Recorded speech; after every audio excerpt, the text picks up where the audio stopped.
Good morning दोस्तों। सुबह की गर्मा गर्म चाय के साथ मैं हूं आपका दोस्त ऋतुराज। नया दिन है, नई सुबह है, तो नई जानकारियां भी होनी चाहिए। करंट अफेयर्स के साथ, डेली का करंट अफेयर्स के साथ मैं आपके लिए लेकर आया हूं क्विज। सब्सक्राइब करिए मेरे चैनल को। अगर वीडियो पसंद आए तो लाइक करना ना भूलिए। चलिए पहला क्वेश्चन देखेंगे क्या बता रहा है। केंद्रीय रक्षा मंत्री राजनाथ सिंह ने एनसीसी प्रशिक्षण के लिए निम्न में से किस ऐप को जारी किया। ऑप्शन है आपके पास DGNCP app, India code finder app, बाइट हेड के ऐप या फिर मैप माई इंडिया ऐप। चलिए इसका आंसर आप मुझे कमेंट में दीजिए, मैं वेट कर रहा हूं।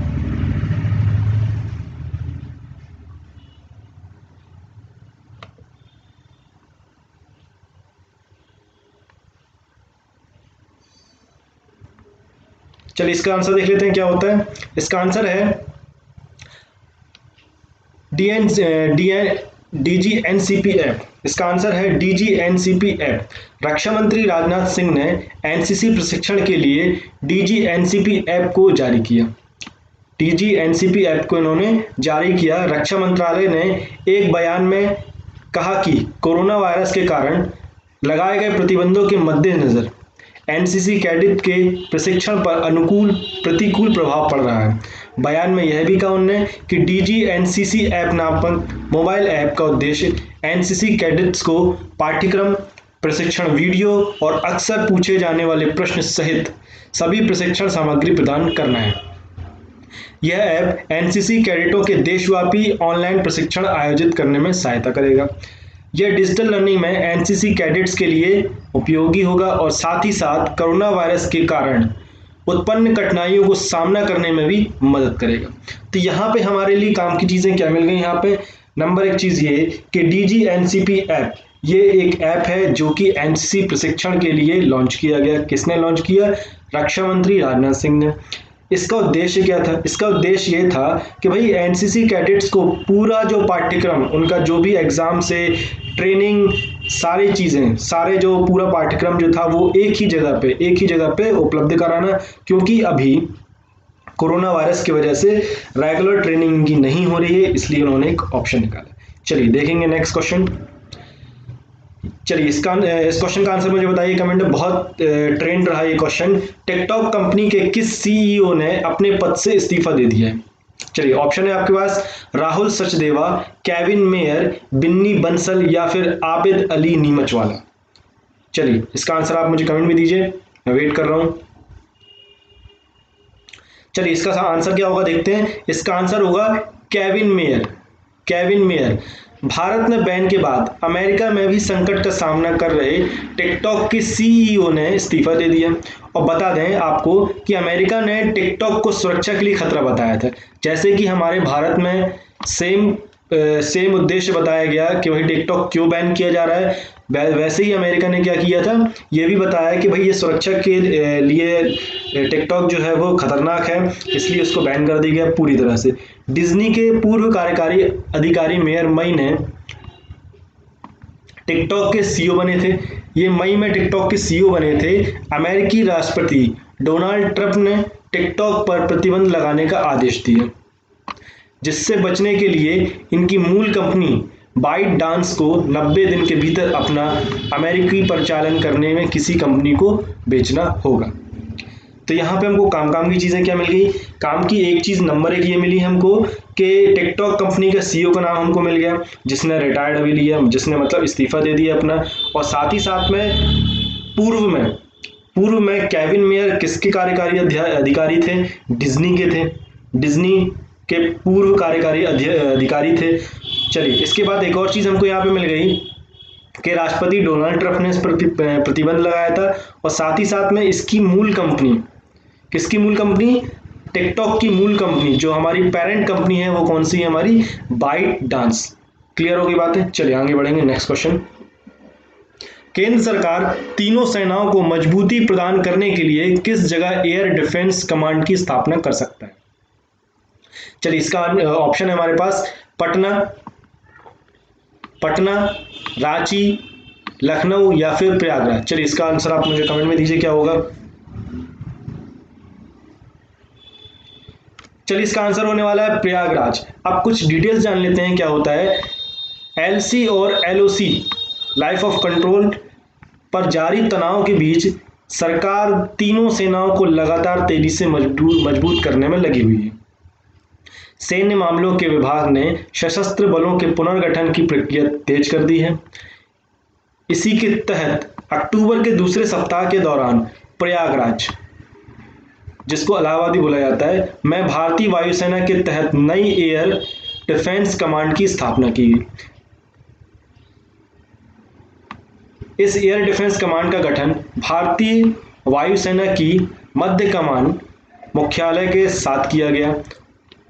इसके तहत आगरा, ग्वालियर, बरेली एयरबस आते हैं। तो यहाँ पे हमको क्या क्या काम की चीज़ें मिलेगी। नंबर एक चीज़ ये हो गई कि प्रयागराज में इसका डिफेंस के कमांड स्थापना करनी है। दूसरी चीज़ क्या मिल गई यहाँ पे हमको, यहाँ पे कि भारतीय वायुसेना के तहत नई एयर डिफेंस की स्थापना होने वाली है। इस एयर डिफेंस का जो गठन है वो भारतीय वायुसेना के मध्य कमान के मुख्यालय के साथ किया जाना है। इसमें कौन कौन से रीजन आने वाले हैं, आगरा, ग्वालियर और बरेली एयरबेस इसके अंदर आते हैं। कमांड का उद्देश्य 3 सेवाओं के अनुसंधान को एक कमांड के तहत संयोजित करना है। इससे सक्रिय कर देश की वायुसेना को सुरक्षित करना भी है। चलिए आगे बढ़ेंगे नेक्स्ट क्वेश्चन की तरफ। बांग्लादेश ने किस देश की एक कंपनी द्वारा निर्मित कोविड-19 के संभावित टीके के मनुष्य पर अंतिम स्तर के परीक्षण को मंजूरी दी है। चलिए आपके पास ऑप्शन है चीन, जापान, नेपाल या फिर पाकिस्तान। चलिए आंसर दीजिए मुझे इसका कमेंट में। क्वेश्चन क्या बता रहा है, बांग्लादेश ने किस देश की एक कंपनी द्वारा निर्मित कोविड-19 के संभावित टीके पर वैक्सीन पर अपने देश के लोगों के लिए अंतिम चरण के परीक्षण के लिए मंजूरी दी। चलिए इसका आंसर आने वाला है चीन। ये तो वही कहावत हो गई भाई, आप ही हमें दर्द दें और आप ही हमको दवा दें। इन्होंने ही कोरोना वायरस को बढ़ाया और अब यही वैक्सीन बनाने में लगे हुए हैं। बांग्लादेश ने चीन की एक कंपनी द्वारा निर्मित कोविड-19 के संभावित टीके के मनुष्य पर अंतिम स्तर के परीक्षण को हाल ही मंजूरी दे दी। चीन की सिनोवाक बायोटेक कंपनी, चलिए यहाँ पे हमको काम की चीज क्या मिल गई, यहाँ पे सिनोवाक बायोटेक कंपनी द्वारा विकसित टीके को देश के स्वास्थ्य मंत्री जाहिद मलिक ने दुनिया के सबसे प्रभावशाली टीकों में शुमार बताया। मंत्री ने यह भी कहा कि सरकार ने टीके के अंतिम चरण के परीक्षण की मंजूरी देने का फैसला कर लिया है। इससे पहले संबंधित सरकारी संस्थानों ने टीकों के प्रभाव और सुरक्षा समेत अनेक जरूरी पहलुओं पर अध्ययन किया था। तो यहाँ पे कंपनी का नाम भी हमको मिल गया कि ये चीन की जो कंपनी है सिनोवाक बायोटेक, ये बांग्लादेश में अपने ह्यूमन ट्रायल का अंतिम चरण यहाँ पर कर रही है। चलिए नेक्स्ट क्वेश्चन देखेंगे क्या बता रहा है। केंद्र सरकार ने क्षेत्रीय संपर्क योजना यानी कि उड़ान स्कीम के चौथे चरण में कितने हवाई मार्गों को आवंटन की मंजूरी दी है। चलिए इसका आंसर आप मुझे बताइए। ऑप्शन है 85, 95, 78 या फिर 65। चलिए इसका आंसर रहने वाला है 78। इसका आंसर है 78। केंद्र सरकार ने क्षेत्रीय संपर्क योजना उड़ान देश का नाम उड़ान का पूरा नाम क्या है यहाँ पे, उड़े देश का नाम आम आदमी, शॉर्ट फॉर्म क्या हो गया हमारा उड़ान, पूरा नाम क्या है उड़े देश का आम आदमी के चौथे चरण के तहत 78 नए मार्गों को अनुमति दी। इन मार्गों को अनुमति देकर उत्तर पूर्व पर्वतीय राज्यों और द्वीपों तक कनेक्टिविटी बढ़ाने पर फोकस किया जा रहा है। उड़ान एक क्षेत्रीय एयरपोर्ट विकास योजना है। इसका मुख्य लक्ष्य दूर दराज के और क्षेत्रीय इलाकों तक संपर्क बेहतर बनाना है और हवाई यात्रा को किफायती बनाना है। यह योजना प्रधानमंत्री नरेंद्र मोदी के नेतृत्व में शुरू की गई राष्ट्रीय नागरिक उड्डयन नीति के एक प्रमुख घटक है, जिसे जून 2016 में लॉन्च किया गया था। तो यहाँ पे हमको काम की चीजें क्या मिल गई। नंबर एक चीज, इसका पूरा नाम हमको मिल गया उड़े देश का आम नागरिक, इसको शॉर्ट में हमने बोला क्या उड़ान। क्लियर हो गई बात। फिर क्या बता रहे हैं यहाँ पे 78 अतिरिक्त मार्गों को अनुमति दी गई, 78 नए एयर रूट हमको मिले यहाँ पे। चलिए ये भी ठीक था। आगे क्या बता रहा है यहाँ पे कि इसकी अनुमति दी गई है, इसका उद्देश्य क्या था, उत्तर पूर्व पर्वतीय राज्यों एवं द्वीपों तक जो हमारे जितने भी आइलैंड्स हैं उनके बीच में कनेक्टिविटी बढ़ाने पर फोकस करना है। उड़ान एक क्षेत्रीय एयरपोर्ट विकास योजना है। एक पर्टिकुलर एक जगह के लिए क्षेत्रीय एयरपोर्ट बनाना है, उसका विकास के लिए ये योजना बनाई गई है। इसका मेन उद्देश्य क्या था, मेन लक्ष्य क्या था, दूर दराज के और क्षेत्रीय इलाकों तक संपर्क बेहतर बनाना और हवाई यात्रा को किफायती बनाना, कम से कम खर्च हो और ज़्यादा से ज़्यादा उड़ान रहेगी, ये इनकी नीति है। यह योजना प्रधानमंत्री नरेंद्र मोदी के नेतृत्व में शुरू की गई केंद्र की राष्ट्रीय नागरिक उड्डयन नीति की एक प्रमुख घटक है। इसे जून 2016 में लॉन्च किया गया था। चलिए आगे बढ़ेंगे। 200 अरब डॉलर की संपत्ति वाले विश्व के पहले निम्न में से कौन से व्यक्ति बने, आपको इसका आंसर बताना है। 200 अरब डॉलर की संपत्ति वाले विश्व का पहला व्यक्ति निम्न में से कौन है, चलिए बताइए। ऑप्शन है आपके पास Jeff Bezos, Bill Gates, Mark Zuckerberg या फिर बिन्नी बंसल। चलिए इसका आंसर रहने वाला है जेफ बेजोस। अभी इनके बारे में जान लेते हैं, भैया है कौन ये जेफ बेजोस, आप जानते होंगे, फिर भी हम थोड़ा सा डिटेल इसके बारे में जानेंगे। 200 अरब डॉलर संपत्ति वाले धरती पर पहले व्यक्ति बन गए हैं। कोरोना वायरस कोविड-19 की वजह से टेक्नोलॉजी कंपनियों की संपत्ति में जमकर इजाफा हुआ। जितनी भी हमारी टेक्नोलॉजी कंपनी हैं जो हमारी वर्क फ्रॉम होम कर सकती हैं, वो सारी यहाँ पे कोरोना वायरस के टाइम पर ही बढ़ी थी, क्योंकि आप घर से बैठकर या एक जगह पर रहकर काम कर सकते हैं। सिर्फ इन्हीं को ही फायदा हो रहा था यहाँ पे। दुनिया के सबसे अमीर व्यक्ति जेफ बेजोस पहले से ही धनी थे और अब धनी हो गए और पैसे वाले हो गए। 26 अगस्त 2020 को अमेजन के संस्थापक और सीईओ जेफ बेजोस की संपत्ति बढ़कर 204.6 अरब डॉलर हो गई। उनकी यह संपत्ति दुनिया के दूसरे सबसे अमीर व्यक्ति बिल गेट्स से पूरी 90 अरब डॉलर अधिक है। तो यहाँ पे बहुत ज़्यादा यहाँ पे इनकी जो बोलना चाहिए जो आय है वो बढ़ गई है, क्योंकि बिल गेट्स इसके पहले सबसे अमीर व्यक्ति थे, उनकी थी 90 अरब डॉलर। अब यहाँ पे कितना हो गया, यहाँ पे 204 अरब डॉलर हो गई है। वर्तमान में बिल गेट की संपत्ति लगभग 116 बिलियन डॉलर है, अरब डॉलर है। चलिए आगे बढ़ेंगे। उत्तर प्रदेश सरकार ने एस के भगत को हटाकर निम्न में से किसे नया गृह सचिव नियुक्त किया। ऑप्शन है आपके पास तरुण गाबा,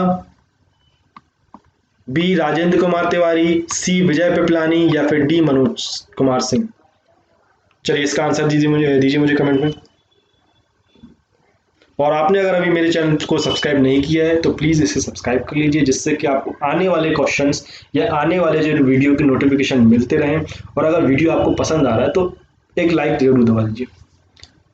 चलिए आगे बढ़ेंगे। इसका आंसर है तरुण गाबा।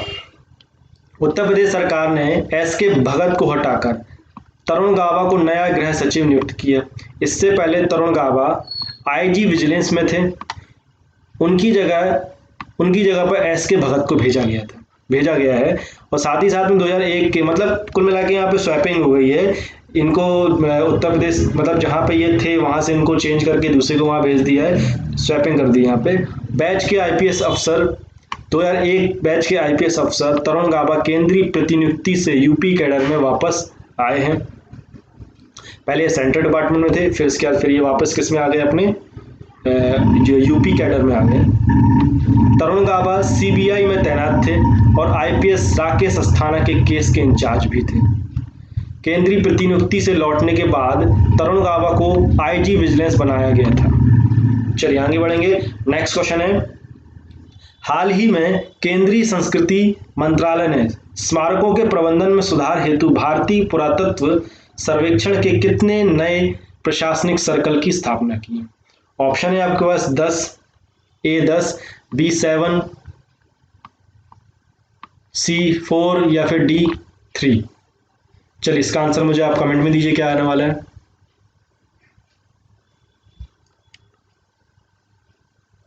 चलिए इसका आंसर है 7। इस निर्णय का मुख्य उद्देश्य पुरातात्विक स्मारकों पुरातात्विक स्मारकों के संगठन एवं पंजीयन की प्रक्रिया को सुविधाजनक बनाना है। यह नए सर्कल जबलपुर मध्य प्रदेश, त्रिची तमिलनाडु, झांसी व मेरठ एवं हम्पी कर्नाटक में, रायगंज पश्चिम बंगाल और राजकोट गुजरात में बनाए गए हैं। हम्पी मिनी सर्किल को एक नए सर्किल में अपग्रेड किया गया है और दिल्ली मिनी सर्किल को दिल्ली सर्किल के साथ मिला दिया गया है। कर्नाटक में हम्पी शहर पुरातात्विक विकास के दृष्टिकोण से अंतर्राष्ट्रीय महत्व को स्थान मिला है, इसलिए हम्पी उप सर्किल को एक नया पूर्ण विकसित सर्किल बना दिया गया है।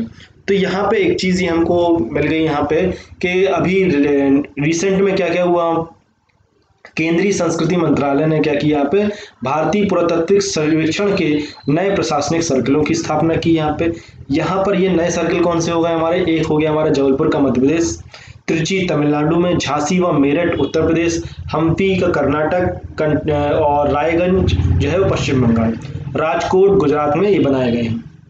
और कुछ जो सर्किल थे उनमें यहाँ पे अपग्रेड भी किया है, जैसे कि हमारे मिनी सर्किल को, हम्पी मिनी सर्किल को एक नया सर्किल में अपग्रेड कर दिया गया और दिल्ली मिनी सर्किल को दिल्ली सर्किल के साथ में मिला दिया गया। चलिए आगे बढ़ेंगे नेक्स्ट क्वेश्चन की तरफ। नेक्स्ट क्वेश्चन बता रहा है, केंद्र सरकार ने मानसिक स्वास्थ्य पुनर्वास के लिए निम्न में से किस हेल्पलाइन सेवा को शुरू किया है। ऑप्शन है आपके पास मदद, बी कल्याण, सी किरण एवं हमसफर। ये ऑप्शन है आपको बताना है कौन सी योजना यहाँ पे शुरू की है, हेल्पलाइन सेवा शुरू की है, इसका नाम आपको बताना है। आपके पास ऑप्शन ये रहे, कमेंट में मुझे आंसर दीजिए। चलिए इसका आंसर रहने वाला है किरण। केंद्र सरकार ने मानसिक स्वास्थ्य पुनर्वास के लिए किरण हेल्पलाइन सेवा शुरू की। यह एक फ्री हेल्पलाइन है जिसे केंद्र सरकार द्वारा शुरू किया गया है। सामाजिक न्याय और अधिकारिता मंत्रालय व इसके सहयोगी द्वारा तैयार हेल्पलाइन 180059590019 का उद्देश्य प्राथमिक जांच, प्राथमिक उपचार, मनोवैज्ञानिक समर्थन, तनाव प्रबंधन, मानसिक स्वास्थ्य की बेहतरी, विचलित व्यवहार के रोकथाम और मनोवैज्ञानिक क्षेत्र में संकट प्रबंधन को उपलब्ध कराना है। यहाँ पे काम की चीजें क्या मिल गई, यहाँ पे ये जो योजना चालू की है, सेल्फ हेल्पलाइन जो सेवा शुरू की गई है, इसका मेन उद्देश्य क्या था, प्राथमिक जांच, प्राथमिक उपचार, मनोवैज्ञानिक समर्थन या बोल सकते हैं हम इसको साइकोलॉजिकल कंसल्टेंसी, तनाव प्रबंधन, टेंशन के लिए आपको, या कुल मिला के सारी चीजें जो है मनोवैज्ञानिक समर्थन पर आधारित है। मतलब इस सारी जो है साइकोलॉजिकल प्रॉब्लम के ऊपर आधारित है। प्राथमिक जांच, इस सारी चीजों को हेल्पलाइन के लिए इन्होंने नंबर शुरू किया, एक सेवा शुरू की जो कि पूरी तरह से फ्री थी। नंबर आप स्क्रीन पे देख सकते हैं। चलिए और क्या बता रहे हैं इसके साथ में, मानसिक स्वास्थ्य पुनर्सुधार सेवा संबंधी सेवाएं उपलब्ध कराने के साथ ही हेल्पलाइन का उद्देश्य तनाव, चिंता, depression, panic attack, post traumatic stress disorder और महामारी के चलते पैदा हुए मानसिक स्वास्थ्य से जुड़ी आपातकालीन सेवाएं उपलब्ध कराना। तो कुल मिला के बात वही होगी जो मैंने अभी आपको बताया कि सारा ये सब कुछ मिला के क्या दे रहा है कि जिस किसी को भी मेंटली प्रॉब्लम हो रहा है, तनाव में है, टेंशन है, डिप्रेशन वगैरह हो रहा है, इन सब के लिए आप कभी भी किसी भी टाइम पे इस हेल्पलाइन में कॉल करके कंसल्ट कर सकते हैं। चलिए आगे बढ़ेंगे। नेक्स्ट क्वेश्चन, असम सरकार ने ड्यूटी पर कोविड-19 से मौत होने पर पत्रकारों, होमगार्ड्स और अन्य स्वास्थ्य कर्मचारियों के लिए कितने लाख रुपए के बीमा कवर की मंजूरी दी है। ऑप्शन है आपके पास 40 लाख रुपए, 30 लाख रुपए, 20 लाख रुपए या फिर 50 लाख रुपए। चलिए इसका आंसर आप मुझे कमेंट में दीजिए। चलिए इसका आंसर रहने वाला है 50 लाख रुपए। 50 लाख रुपए असम सरकार ने कोविड-19 से मरने वाले पत्रकारों, होमगार्ड के जवानों एवं अन्य अस्थायी कर्मचारियों के लिए लगभग 50 लाख रुपए की बीमा कवर की मंजूरी दी है। मंत्रिमंडल ने साथ ही में ग्रुप 3 व ग्रुप 4 के सरकारी कर्मचारियों के लिए अधिकतम आयु सीमा 2 साल बढ़ाकर 40 वर्ष भी करने की स्वीकृति दी है। यहाँ पे तो यहाँ पे हमको कुछ चीजें और एक्स्ट्रा मिल गई। यहाँ पे इन्होंने क्या किया, ग्रुप 3 और ग्रुप 4 की जो सरकारी नौकरियां हैं इनमें जो अधिकतम सीमा जो है वो 2 साल बढ़ाकर 40 वर्ष कर दी गई। पहले यहाँ पे 38 थी, उसको बढ़ाकर उन्होंने क्या कर दिया, 40 साल कर दी। चलिए आगे बढ़ेंगे। नेक्स्ट क्वेश्चन है, किस देश के प्रधानमंत्री ने स्वास्थ्य की स्थिति बिगड़ने के कारण इस्तीफा दे दिया। ऑप्शन है आपके पास रूस, चीन, दक्षिण कोरिया या फिर जापान। चलिए इसका आंसर आप मुझे कमेंट में दीजिए क्या होने वाला है। ये क्वेश्चन जो है बहुत ट्रेंड हुआ था अभी, और ये न्यूज़ बहुत ट्रेंडिंग में चली थी, आपको इसका आंसर बताना है। चलिए इसका आंसर है जापान। जापान के प्रधानमंत्री शिंजो आबे अपनी बिगड़ती स्वास्थ्य स्थिति के कारण अपने पद से हट गए, खुद ही हट गए थे, इस्तीफा दे दिया इन्होंने। जापान के लंबे समय से सेवा कर रहे प्रधानमंत्री ने अपना उत्तराधिकारी नहीं बताया अभी तक कि आगे कौन रहने वाला है, सिर्फ इन्होंने क्या किया, अपने पद से इस्तीफा दे दिया। चलिए आगे बढ़ेंगे। नेक्स्ट क्वेश्चन है, भारतीय राफेल लड़ाकू जेट को औपचारिक रूप से कब शामिल करा जाना है। भाई हमारे इंडिया में राफेल तो आ चुका है, यहाँ पे लैंडिंग हो चुकी है, परंतु उसको औपचारिक रूप से शामिल करा जाता है, मतलब एक पूरा प्रोसीजर होता है, पूरा प्रोटोकॉल होता है यहाँ पे, पूरा उसको मतलब भारतीय सेना के प्रोटोकॉल के तहत उसको शामिल करना पड़ता है। तो एक पूरा समारोह होगा, इसके लिए एक डेट फिक्स की गई है। तो वो डेट क्या है, आपको ऑप्शन बतानी है। ऑप्शन में लिखा हुआ है 10 सितंबर, 6 सितंबर, 11 सितंबर या फिर 5 सितंबर। चलिए आंसर दीजिए कमेंट में।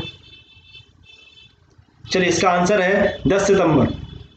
10 सितंबर राफेल लड़ाकू जेट को औपचारिक रूप से हरियाणा के अंबाला एयरबेस में 10 सितंबर 2020 को केंद्रीय रक्षा मंत्री राजनाथ सिंह द्वारा भारतीय वायुसेना में शामिल किया जाएगा। इसके साथ फ्रांस के रक्षा मंत्री फ्लोरेंस पैली को प्रेरक समारोह के लिए आमंत्रित किया भी जाएगा। तो यहाँ पे एक चीज और मिल गई हमको यहाँ पे कि भाई 10 सितंबर को तो होना ही है, यहाँ पे शामिल होना है, औपचारिक एक कार्यक्रम होना है यहाँ पे। और साथ ही साथ में क्या मिल गया, फ्रांस के रक्षा मंत्री फ्लोरेंस पैली को हमने आमंत्रित किया है कि भाई आप यहाँ पे आइए, उस आमंत्रण में, इस समारोह में हिस्सा लीजिए। चलिए नेक्स्ट क्वेश्चन क्या बोल रहा है, राष्ट्रीय खेल पुरस्कार 2020 की मेजबानी कब की जाएगी। मेजबानी कब की जाएगी आपको बताना है। ऑप्शन है आपके पास 29 अगस्त, 1 सितंबर, 15 सितंबर या फिर 2 अक्टूबर। चलिए ऑप्शन आंसर है इसका हमारा 29 अगस्त। 29 अगस्त को भारत के 29वें राष्ट्रपति रामनाथ कोविंद 29 अगस्त 2020 को पहली बार एक वर्चुअल मोड के माध्यम से राष्ट्रीय खेल पुरस्कार 2020 प्रदान करेंगे। राष्ट्रपति एनआईसी लिंक के माध्यम से, नेशनल इंफॉर्मेटिक्स सेंटर, एनआईसी का मतलब यहाँ पे ये है, और ये जो एनआईसी जो है ये पूरे इंडिया के अंदर जितने भी गवर्नमेंट ऑर्गेनाइजेशंस हैं, सारी गवर्नमेंट बॉडीज हैं, उन सबको लिंक करने का काम कौन करता है, एनआईसी करता है। इसलिए इसका नाम क्या है, नेशनल इंफॉर्मेटिक्स सेंटर। लिंक के माध्यम से पुरस्कार समारोह में भाग लेंगे। ऑनलाइन होने वाला है कार्यक्रम।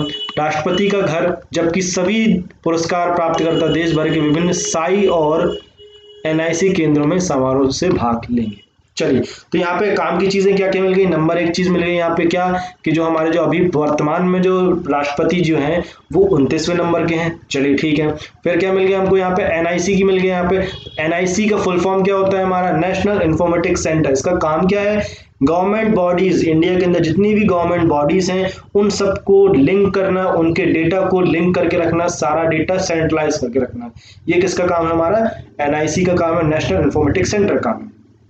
चलिए अब राष्ट्रपति जी जो रहेंगे अपने घर से समारोह में हिस्सा लेंगे। ऑनलाइन होने वाला है, ये वर्चुअल होगा, और जितने भी पुरस्कार प्राप्त करने वाले जो प्रतिभागी हैं वो सब अपने अपने रिस्पेक्टिव क्षेत्र के साई के कार्यालय से, एनआईसी केंद्रों से समारोह में भाग लेंगे। अब यहाँ पे साई क्या है, यहाँ पे साई यहाँ पे क्या होता है, स्पोर्ट्स अथॉरिटी ऑफ इंडिया इसको बोला जाता है। ये एक ऐसी मतलब एसोसिएशन है, ये पूरे इंडिया के अंदर जितने भी खिलाड़ी हैं उन सबको वो एक ऑर्गेनाइज करती है, सारा उनका खेलना और सब चीजें वो मैनेज करती हैं। तो ये एक क्या हो गई, हमारी एक ऑर्गेनाइजेशन है साई। चलिए आगे बढ़ेंगे। नेक्स्ट क्वेश्चन, प्रधानमंत्री जन धन योजना 28 अगस्त 2020 को कितने साल पूरे कर लेगी। ऑप्शन है 5 साल, 6 साल, सी है 7 साल या फिर डी है 4 साल। चलिए ये क्वेश्चन आप मुझे आंसर बताइए। प्रधानमंत्री जन धन योजना 28 अगस्त को 2020 में कितना समय इसका हो जाएगा। चलिए इसका आंसर है हमारा 6 साल। चलिए इसके बारे में कुछ डिटेल और जान लेते हैं। यह योजना जो थी 28 अगस्त 2020 को 6 साल पूरे कर लेगी। इसका मतलब ये हो गया कि 28 अगस्त 6 साल पहले ये क्या हुई थी हमारी 28 अगस्त 2014 में ये क्या हुई थी, बनी थी हमारी प्रधानमंत्री जन धन योजना। यह योजना बैंकिंग के महत्वाकांक्षी उद्देश्य के साथ शुरू की गई थी। चलिए ठीक है। इस योजना की प्रमुख विशेषताओं में आरामदायक केवाईसी, न्यूनतम शेष, शून्य शुल्क और साथ ही साथ बुनियादी बचत बैंक जमा खाता खोलना और डेबिट कार्ड जारी करना शामिल था।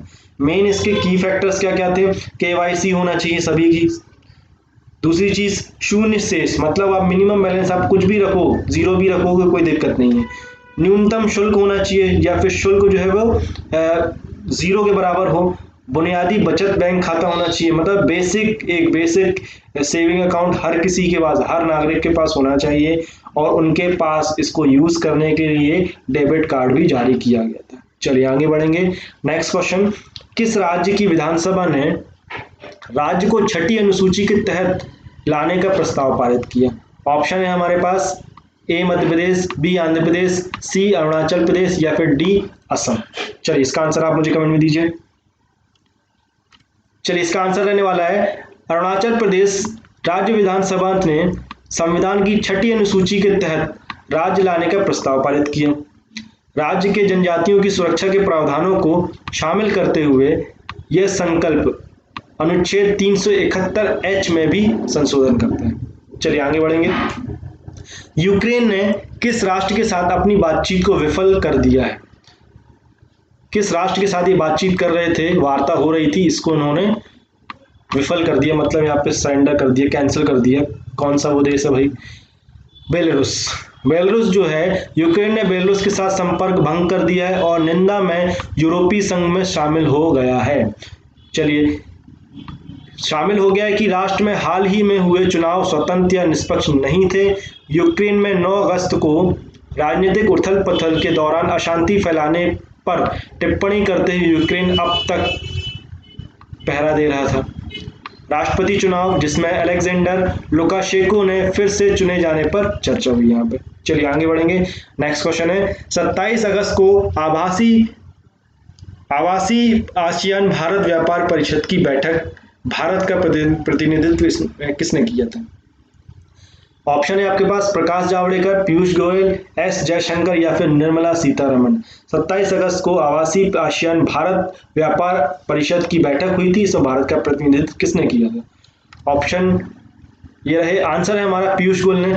27 अगस्त 2020 को वाणिज्य एवं उद्योग मंत्री, चलिए यहाँ पे एक चीज और हमको मिलेगी काम की चीज, हमारे अभी करंट में वाणिज्य मंत्री कौन है, उद्योग मंत्री कौन है? पीयूष गोयल जी। आसियान या एशियन जिसको बोलेंगे, भारत व्यापार परिषद की बैठक की आभासी बैठक में शामिल हुई। आभासी से मतलब यहाँ पे क्या है? आभासी से मतलब वर्चुअल बैठक। यहाँ पे ऑनलाइन बैठक हुई थी वीडियो कॉन्फ्रेंसिंग के थ्रू, तो उसको वर्चुअल बैठक बोलेंगे हम। शुद्ध हिंदी में लिखा है टोटल, इसलिए थोड़ा सा आपको हो सकता है कंफ्यूजन हो रहा हो, मैं आपको क्लियर करता चलूंगा। तो आभासी का मतलब होता है वर्चुअल बैठक, और वर्चुअल मतलब क्या होगा यहाँ पे, हमारा जो वीडियो कॉन्फ्रेंसिंग के थ्रू यहाँ पे बैठक हुई थी। चलिए अपने संबोधन में उन्होंने उल्लेख किया कि भारत आसियान व्यापार संबंधों में सुधार करके लगभग $300 मिलियन तक पहुंच सकता है। चलिए नेक्स्ट क्वेश्चन है, आर्टिफिशियल इंटेलिजेंस पर CII के नए फोरम का नेतृत्व कौन करेगा? ऑप्शन है हमारे पुनीत रेंजेन, श्यामल मुखर्जी, संदीप पटेल या फिर अरुण M कुमार। चलिए आंसर दीजिए इसका मुझे आप कमेंट में।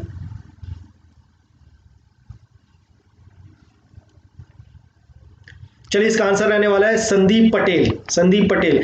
भारतीय उद्योग परिसंघ CII ने आर्टिफिशियल इंटेलिजेंस पर एक नया फोरम लॉन्च किया है, जिसकी अध्यक्षता प्रबंध निदेशक IBM इंडिया और दक्षिण एशिया संदीप पटेल करेंगे। चलिए आगे बढ़ेंगे।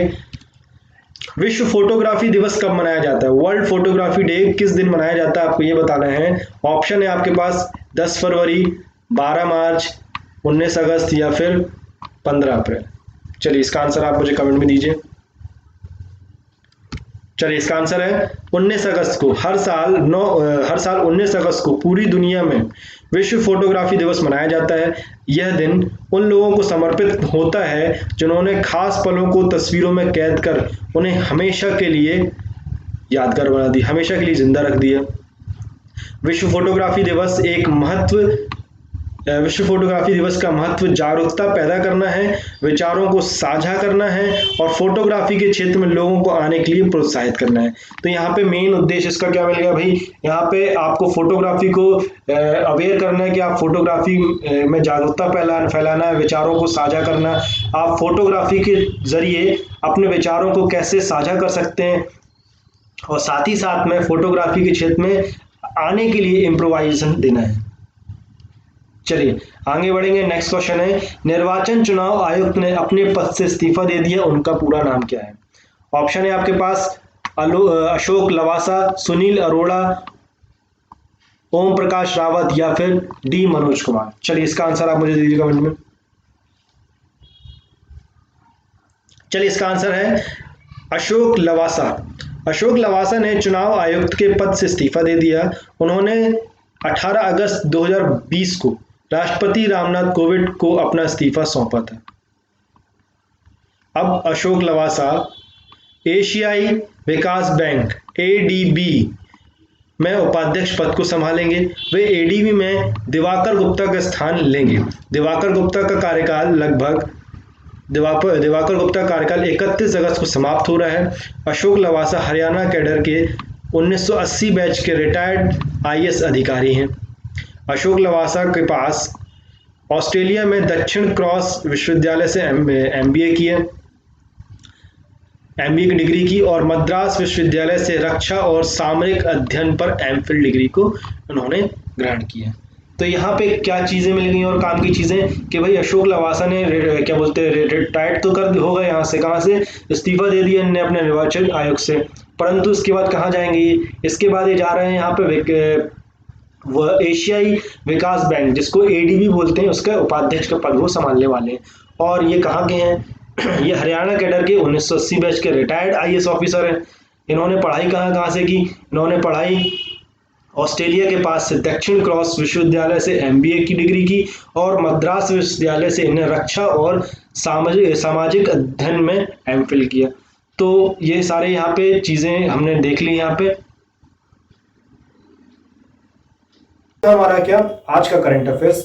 नेक्स्ट क्लास में हम पढ़ेंगे, कल की क्लास में मैं डेली आपके लिए लेके आने वाला हूँ, डेली हमारी क्लास रहने वाली है। कल हम फिर पढ़ेंगे कल का करंट अफेयर्स और सारी चीज़ों को जानेंगे। आशा करता हूँ आपको ये मेरा वीडियो पसंद आया होगा। अगर पसंद आया है तो लाइक करिए और ज़्यादा से ज़्यादा शेयर करिए, और अगर आपने इस चैनल को सब्सक्राइब नहीं किया है तो प्लीज़ इसे सब्सक्राइब करिए। हमारी क्लास रेगुलर चल रही है, मैथ्स की क्लास भी हमारी रेगुलर चल रही है, साइंस भी चल रही है, सारी क्लासेस हमारी रेगुलर चल रही हैं। Thank you.